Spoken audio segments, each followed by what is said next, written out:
Afghanistan, Burma, Congo குடியரசு உள்ளிட்ட 12 நாட்டினர் அமெரிக்காவுக்கு பயணம் செய்ய அதிபர் டொனால்டு ட்ரம்ப் தடை விதித்துள்ளார்.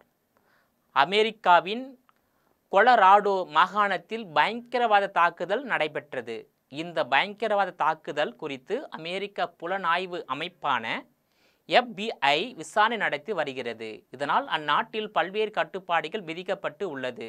தற்போது பர்மா, காங்கோ குடியரசு உள்ளிட்ட 12 நாட்டினர் அமெரிக்காவுக்கு பயணம் செய்ய அதிபர் டொனால்டு ட்ரம்ப் கடும் தடை விதித்துள்ளார்.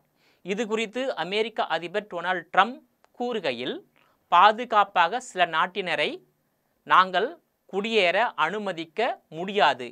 இதனால்தான் இன்று ஏமன், சோமாலியா, ஹைட்டி, லிபியா உள்ளிட்ட 12 நாடுகளுக்கு பயண கட்டுப்பாடுகளை விதிக்கும் புதிய நிர்வாக உத்தரவில் நான் கையெழுத்திடுகிறேன் என்றும் தெரிவித்துள்ளார்.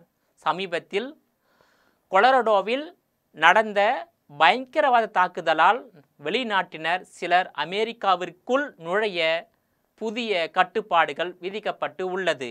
வெளிநாட்டினர் நமது நாட்டிற்குள் நுழைந்து அமெரிக்கர்களுக்கு தீங்கு விளைவிப்பதை எந்த விதத்திலும் ஏற்க முடியாது என்றும் அமெரிக்க அதிபர் டொனால்டு ட்ரம்ப் தெரிவித்துள்ளார். அதற்காக இத்தகைய அதிரடி நடவடிக்கையை அந்நாட்டு அதிபர் டொனால்டு ட்ரம்ப் எடுத்துள்ளார் என்பது குறிப்பிடத்தக்கதாகும்.